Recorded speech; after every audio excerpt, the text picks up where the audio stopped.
진미라 집사입니다. 열왕기상 제16장입니다. 여호와의 말씀이 하나니의 아들 예후에게 임하여 바사를 꾸짖어 이르시되 내가 너를 티끌에서 들어 내 백성 이스라엘 위에 주권자가 되게 하였거늘 내가 여로보암의 길로 행하며 내 백성 이스라엘에게 범죄하게 하여 그들의 죄로 나를 노엽게 하였은즉 내가 너 바사와 내 집을 쓸어버려 내 집이 느바스 아들 여로보암의 집같이 되게 하리니 바사에게 속한 자가 성읍에서 죽은즉 개가 먹고 그에게 속한 자가 들에서 죽은즉 공중의 새가 먹으리라 하셨더라.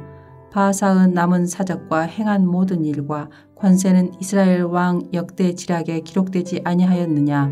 바사가 그의 조상들과 함께 자매 디르사에 장사되고 그의 아들 엘라가 대신하여 왕이 되니라. 여호와의 말씀이 하나니의 아들 선지자 예후에게도 임하사 바사와 그의 집을 꾸짖으심은 그가 여로보암의 집과 같이 여호와 보시기에 모든 악을 행하며 그의 손의 행위로 여호와를 노엽게 하였음이며 또 그의 집을 쳤음이더라. 유다의 아사 왕 제26년에 바사의 아들 엘라가 디르사에서 이스라엘의 왕이 되어 2년 동안 그 왕위에 있으니라.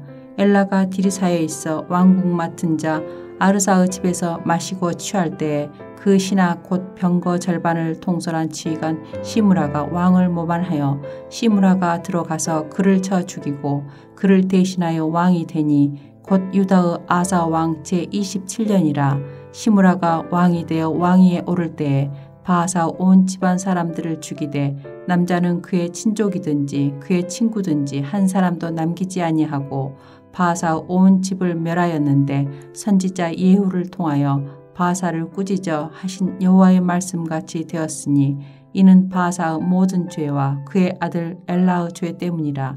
그들이 범죄하고 또 이스라엘에게 범죄하게 하여 그들의 헛된 것들로 이스라엘의 하나님 여호와를 노하시게 하였더라. 엘라의 남은 사적과 행한 모든 일은 이스라엘 왕 역대 지략에 기록되지 아니하였느냐. 유대의 아사 왕 제27년에 시므라가 디르사에게 7일 동안 왕이 되니라. 그때 백성들이 블레셋 사람에게 속한 기프돈을 향하여 진을 치고 있더니 진중 백성들이 시므리가 모반하여 왕을 죽였다는 말을 들은지라. 그날에 이스라엘의 무리가 진에서 군대 지휘관 오므리를 이스라엘의 왕으로 삼음에 오므리가 이에 이스라엘의 무리를 거느리고 기프돈에서부터 올라와서 디르사를 에워쌌더라. 시므리가 성읍이 함락됨을 보고 왕궁 요새에 들어가서 왕궁에 불을 지르고 그 가운데서 죽었으니 이는 그가 여호와 보시기에 악을 행하여 범죄하였기 때문이니라. 그가 여로보암의 길로 행하며 그가 이스라엘에게 죄를 범하게 한 그 죄 중에 행하였더라. 시므리의 남은 행위와 그가 반역한 일은 이스라엘 왕 역대 지략에 기록되지 아니하였느냐. 그때 이스라엘 백성이 둘로 나누어 그 절반은 기나스 아들 디브나를 따라 그를 왕으로 삼으려 하고 그 절반은 오므리를 따랐더니 오므리를 따른 백성이 기나스 아들 디브나를 따른 백성을 이긴지라. 디므니가 죽음에 오므리가 왕이 되니라. 유다의 아사 왕 제31년에 오므리가 이스라엘의 왕이 되어 12년 동안 왕위에 있으며 디리사에서 6년 동안 다스리니라. 그가 은 2달란트로 세멜에게서 사마리아 산을 사고 그 산 위에 성읍을 건축하고 그 건축한 성읍 이름을 그 산 주인이었던 세멜의 이름을 따라 사마리아라 일컬었더라.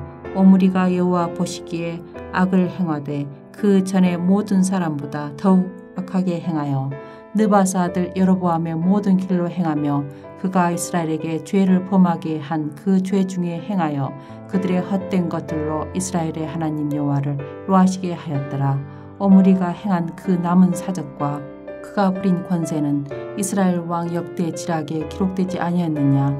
오므리가 그의 조상들과 함께 자매 사마리아에 장사되고 그의 아들 아합이 대신하여 왕이 되니라. 유다의 아사 왕 제38년에 오므리의 아들 아합이 이스라엘의 왕이 되니라. 오므리의 아들 아합이 사마리아에서 22년 동안 이스라엘을 다스리니라. 오므리의 아들 아합이 그 이전의 모든 사람보다 여호와 보시기에 악을 더욱 행하여 느바스 아들 여로보암의 죄를 따라 행하는 것을 오히려 가볍게 여기며 시돈 사람의 왕 엣바알의 딸 이세벨을 아내로 삼고 가서 바알을 섬겨 예배하고 사마리아에 건축한 바알의 신전 안에 바알을 위하여 제단을 쌓으며 또 아세라상을 만들었으니 그는 그 이전의 이스라엘의 모든 왕보다 심히 이스라엘 하나님 여호와를 노하시게 하였더라. 그 시대에 베델 사람 히엘이 여리고를 건축하였는데 그가 그 터를 쌓을 때 맏아들 아비라함을 잃었고 그 성문을 세울 때 막내 아들 수굽을 잃었으니 여호와께서 눈의 아들 여호수아를 통하여 하신 말씀과 같이 되었더라. 하늘에 계신 우리 아버지여, 이름이 거룩히 여김을 받으시오며 나라가 임하옵시며 뜻이 하늘에서 이룬 것 같이 땅에서도 이루어지이다. 오늘날 우리에게 일용할 양식을 주옵시고 우리가 우리에게 죄 지은 자를 사하여 준 것 같이 우리 죄를 사하여 주옵시고 우리를 시험에 들게 하지 마옵시고 다만 악에서 구하옵소서. 대개 나라와 권세와 영광이 아버지께 영원히 싸움나이다. 아멘.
사랑하는 성도 여러분, 주 안에서 평안하시고 강건하시기를 축복합니다. 오늘 우리는 요나서 2장을 살펴볼 텐데요. 먼저 1절부터 제가 한 6절까지만 읽겠습니다. 요나가 물고기 뱃속에서 그의 하나님 여호와께 기도하여 이르되 내가 받는 고난으로 말미암아 여호와께 불러 아뢰었더니 주께서 내게 대답하셨고 내가 스올의 뱃속에서 부르짖었더니 주께서 내 음성을 들으셨나이다. 주께서 나를 깊음 속 바다 가운데서 던지셨으므로 큰 물이 나를 둘렀고 주의 파도와 큰 물결이 다 내 위에 넘쳤나이다. 내가 말하기를 내가 주의 목전에서 쫓겨났을지라도 다시 주의 성전을 바라보겠다 하였나이다. 물이 나를 영혼까지 둘러싸우며 기품이 나를 에워싸고 바다풀이 내 머리를 감쌌나이다. 내가 산의 뿌리까지 내려가 싸우며 땅이 그 빗장으로 나를 오래도록 막아 싸우나 나의 하나님 여호와여 주께서 내 생명을 구덩이에서 건지셨나이다. 아멘. 자, 이 요나서는요, 성경에 대한 믿음의 시금석으로 불리웁니다. 무슨 말인가 하면 이 요나서를 바로 제대로 알고 믿고 있는가 중요하다는 겁니다. 사실 이 요나서는 드라마 같은, 어떻게 보면 황당해 보이는 여러 사건들을 기록하고 있습니다. 요나가 탄 배를 풍랑이 뒤흔들어 놓는 모습, 그리고 결국 요나를 바닷속에 던지는 모습, 그랬더니 풍랑이 잔잔해졌다. 또 요나를 물고기가 산채로 삼켰다. 또 사흘 후에 그를 토해냈다. 요나가 니느웨를 하룻길 다니며 곧 멸망한다 선포했는데 그 포악한 나라 아수르의 수도 니느웨가 왕부터 백성 짐승까지 회개하고 하나님 앞에 죄를 쓰고 겸손해졌다. 사실 이게 참 쉽지 않습니다, 이야기가. 그러나 성경은 두 가지를 우리에게 먼저 가르쳐 줍니다. 요나서가 실제 선지자였다고 선언합니다. 열왕기하 14장 25절입니다. 이스라엘 하나님 여호와께서 그의 종 가드헤벨 아미떼의 아들 선지자 요나로 하신 말씀과 같이 여로보암이 이스라엘 지경을 회복하였다. 선지자 아미떼의 아들 요나라고 분명히 성경이 기록하고 있습니다. 또 예수님도 메시아의 증거를 요구하는 사람들에게 반복해서 요나의 표적을 말씀합니다. 마태복음 12장에 39절입니다. 예수께서 이르시되 악하고 음란한 세대가 표적을 구하나 선지자 요나의 표적밖에는 보일 표적이 없느니라. 요나가 밤낮 사흘을 큰 물고기 뱃속에 있었던 것 같이 인자도 밤낮 사흘을 땅속에 있으리라. 심판 때에 니느웨 사람들이 일어나 이 세대 사람을 정죄하리니 이는 그들이 요나의 전도를 듣고 회개하였음이니와 요나보다 더 큰 이가 여기 있다. 또 마태복음 16장에서도 악하고 음란한 세대가 표적을 구하나 요나의 표적밖에는 보여줄 표적이 없느니라. 주님께서 분명히 말씀하십니다. 사실 이 요나의 역사성, 니느웨가 발굴되었습니다. 물론 오래전입니다만 거기에 서판이 나오고요. 요나의 이름이 나옵니다. 요나의 언덕, 거기는 유누스라고 되어 있습니다. 요나의 언덕이라. 또 큰 물고기, 사람을 삼킬 만한 큰 물고기가 실제로 잡혔습니다. 사람이 얼마든지 들어가 있는 그런 입도 크고 큰 물고기가 잡힌 것을 지중해에서 우리는 알고 있습니다. 자, 요나서 1장에서 우리는 하나님의 명령에 불순종하는 요나를 보았습니다. 하나님을 피해서 점점 달아나는 멀리 가는 모습. 결국 아버지의 재산을 찾아서 달라고 해서 아버지를 떠나가는 둘째 아들의 모습을 보는 것도 같습니다. 요나는 하나님의 마음, 하나님의 눈길을 떠나서 점점 멀리 가고 있습니다. 그래서 우리가 1장 뒷부분 보면 요나는 하나님을 피해서 점점 가는데 사실 하나님께서는 요나를 포기하지 않으시고 요나를 계속해서 추격해 가시는 모습을 봅니다. 추격 혹은 추적해 가십니다. 다시스로 가는 배를 타고 떠나는 요나를 하나님은 폭풍우를 통해서 그를 추격하십니다. 배가 흔들리고 견딜 수 없는 그들이 많은 사람들이 두려워하며 자기들의 신을 찾습니다. 그런데 여전히 요나는 하나님을 향하지 않고 점점 더 내려가고 결국 배 밑창까지 내려가고 그리고 깊이 잠을 자고 있습니다. 안타깝게 요나를 바라보시는 하나님은 계속해서 요나가 탄 배를 폭풍으로 흔들어 놓으십니다. 결국 선장이 자는 사람 이 요나를 깨워서 배 밑창까지 내려와서 깨워서 당신도 당신의 하나님께 당신의 신께 부르짖으시오. 당신이 도대체 누구요? 결국 요나는 자신의 신분 그리고 사명 고백합니다. 내가 히브리 사람인데 하나님의 명령 거역하고 내가 지금 딴 데로 가고 있습니다. 결국 사명을 어긴 책임을 지고 요나는 바다에 던져집니다. 하나님께서 예비하신 큰 물고기가 요나를 삼키고요. 자, 결국 오늘 우리가 2장 들어와 보면요, 요나가 물고기 뱃속에, 그것도 사흘 동안 물고기 뱃속에 들어가서 죽을 지경이 돼야 이제 하나님하고 바라보는 모습을 봅니다. 참, 하나님께서는 요나를 그렇게 추격하셨는데 요나는 피하고 피하다가 마지막 더 갈 곳이 없는 최후의 자리에서 하나님을 향해 돌아서고 하나님하고 부르짖습니다. 때로 하나님께서는 우리를 하나님을 향하도록, 우리를 하나님께 가까이 나아가도록 부르도록 폭풍우를 보내기도 하십니다. 그렇습니다. 창세기 우리가 40장 이하 보면요, 요셉의 형제들 그동안에 아무 걱정 없이 살았지요. 동생을 애굽에 노예로 팔아먹고도 죽었다고 다 거짓말하고 아무렇지 않게 살아가던 그들, 하나님께서 기근을 보내시고 결국은 애굽 땅으로 불러내시고, 그리고 총리 앞에서 딴 사람들은 그냥 다 곡식만 잘 사가는데 일이 꼬이고 꼬이면서 그들이 자기들의 죄를 깨닫기 시작하고 점점 하나님을 향해서 나오기 시작합니다. 그렇습니다. 사랑하는 성도 여러분, 하나님께서 더 흔들어 놓으시기 전에 더 빨리 하나님을 찾는 우리가 되기를 바랍니다. 자, 두 번째로 우리는 본문에 나오는 요나의 기도를 봅니다. 드디어 하나님을 찾아 요나가 기도합니다. 1절에 요나가 물고기 뱃속에서 그의 하나님 여호와께 기도합니다. 자, 그런데 우리가 이 요나의 기도를 보면서요, 참 하나님의 마음을 이렇게도 모를까. 실제로 지금 몸과 어떻게 방향은 하나님께 나와 있지만 마음은 하나님에게서 너무나 먼 요나의 모습을 봅니다. 요나는 이스라엘을 괴롭히는 저 아수르, 그리고 그 수도가 니느웨입니다만, 오히려 하나님, 왜 니느웨로 가기를 원하십니까? 하나님, 왜 아수르를 용서하십니까? 라고 실은 따졌어야 돼요. 그러나 피하다가 결국은 물고기 뱃속에서 하는 기도가요, 본질에 대해서는 묻지 않습니다. 니느웨를 위한 기도, 아수르를 위한 기도는 한마디도 없습니다. 처음부터 끝까지 보면 다 내가, 내게, 나만 계속 나옵니다. 2절도 보면 내가 받는 고난, 주께서 내게, 내가 스올의 뱃속에서 내 음성, 주께서 큰 물이 나를 둘렀고 내 위에 계속해서 6절, 7절 내 영혼이 내 속에서 피곤하고 내가 여호와를 생각했고 내 기도가 주께 미쳤고 계속 나만 가득한 것이 요나의 기도입니다. 그래서 아마 요나인지도 모릅니다.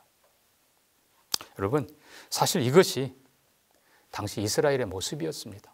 선지자도 별반 없었습니다. 그러니까 이스라엘을 괴롭히는 나라를 하나님이 심판해 주시기를 바라는 것이 이스라엘 그때 백성들의 정서였고, 그것이 애국심이라고 생각했던 겁니다. 그래서 애국심을 위해서 나라를 살리는 길은 저 아수르가 망하는 길이다. 그래서 아수르가 하나님께 돌아오는 걸 원치 않아서 하나님께 불순종한 것이 요나이고, 그게 결국 이스라엘의 모습이라는 것입니다. 자, 우리는 요나의 기도가 얼마나 이기적이면서 동시에 얼마나 모순적인가를 봅니다. 자신에게는 다시 하나님 앞에 나아가 성전에 나아가는 은혜 베푸시기를 그렇게 간구하면서 이방 나라, 저 심판받을 포악한 나라가 하나님께 돌아와 용서받는 것은 그렇게도 싫었던 요나의 모습. 한마디로 철저한 유대민족주의, 편협한 유대 국수주의, 잘못된 애국주의인 것을 봅니다. 이게 이스라엘의 가장 큰 문제였습니다. 자기들은 선민, 택한 백성이기 때문에 그냥 자연스럽게 성민이라고 믿었던 겁니다. 이스라엘 아브라함의 후손은 성민이고 이 땅의 다른 모든 민족들은 짐승들이라고, 그렇게 성경은 절대 그렇게 말하지 않습니다. 하나님은 절대 그렇게 말씀하지 않습니다. 하나님께서 이스라엘을 출애굽, 그들에게 자유와 그들에게 평강과 축복을 주신 것은 사명입니다. 제사장 나라, 열방이 내게 속하였는데 너희가 내 말을 듣고 순종하면 제사장 나라가 될 것이라. 제사장 나라는 하나님을 섬기지만 그 아래에 있는 백성들, 여러 이방들을 사랑하는 것이, 위하는 것이 제사장입니다. 우리는 사도행전 7장에서 유대인들이 스데반을 돌로 치는 모습을 봅니다. 사도행전 7장에 대제사장이 스데반을 정죄하는 모습이 뭡니까? 여러 사람들이 스데반을 고소하는데 결국 세 가지입니다. 성전을 못 오겠다, 율법을 못 오겠다, 그리고 이스라엘을 못 오겠다. 여기 이스라엘이에요. 여러분, 중요한 것은 성전보다 하나님입니다. 율법보다 성경의 진정한 주인 메시아 예수 그리스도입니다. 그리고 아까도 말씀드렸지만 유대인 물론 귀합니다. 이스라엘 민족 귀해요. 그러나 그 사명, 만민을 위한, 이 땅의 모든 민족을 위한 그 사명, 철저하게 그거를 거부한 이스라엘 백성, 북왕국 이스라엘, 그 모습이 결국 물고기 뱃속에 있는 요나의 모습이고, 닫힌 동굴에 갇힌 그 모습이고, 결국 기도해도 결국 그 기도도 그 모습 그대로인 것입니다. 사랑하는 성도 여러분, 우리의 기도를 돌아보기를 원합니다. 우리는 도대체 뭘 기도하고 있습니까? 맨날 나, 우리 민족 기껏해야? 아니에요. 넘어서야 됩니다. 진정한 기도는 하나님의 뜻을 향해서, 하나님, 내가 뭘 하기를 원하십니까? 내가 어떻게 하기를 원하십니까?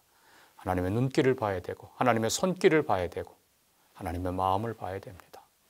아버지의 뜻이 우리를 통해서 이 땅에서 이루어지기를 원합니다. 그것이 바른 기도입니다. 요나의 잘못된 기도를 통해서 반면 삼아 우리의 기도가 하나님이 우리를 부르실 때 바로 응답하는 우리가 되기를 바랍니다. 우리의 기도가 하나님을 더 마음을 아는 기도가 되기를 바라며, 또 하나님께서 정말 원하시는 그 일을 위해서 축복하며 기도하는 우리가 되기를 바랍니다. 함께 기도합니다. 하나님 아버지, 도망해도 하나님은 피할 수 없는 것을 고백합니다. 하나님은 지금도 보고 계시고 우리를 또한 추격하는 것을 압니다. 하나님을 향해 빨리 돌아서는 우리 모두가 되게 하여 주시옵소서. 하나님 아버지, 우리가 하나님께 기도하되 우리만이 아니라 하나님의 눈길, 하나님의 마음, 그리고 하나님의 손이 가리키는 그곳을 바라볼 수 있도록 축복하여 주시옵소서. 오히려 우리 자신에게는 철저하게 하시고 다른 사람에게는 사랑과 자비를 대할 수 있는 큰 마음과 큰 지혜를 주시기를 원합니다. 요나의 표적대로 밤낮 사흘 물고기 뱃속에 있었던 요나처럼 무덤 속에 계셨던 예수님 말씀 그대로 다시 부활하는 것을 믿습니다. 예수님의 부활의 승리와 함께 이제는 무덤을 벗어난, 물고기 뱃속을 벗어난 자유와 그리고 하나님과 함께하는 값진 삶과 사역이 되도록 우리 모두를 축복하여 주옵소서. 감사하며 예수님 이름으로 기도합니다. 아멘.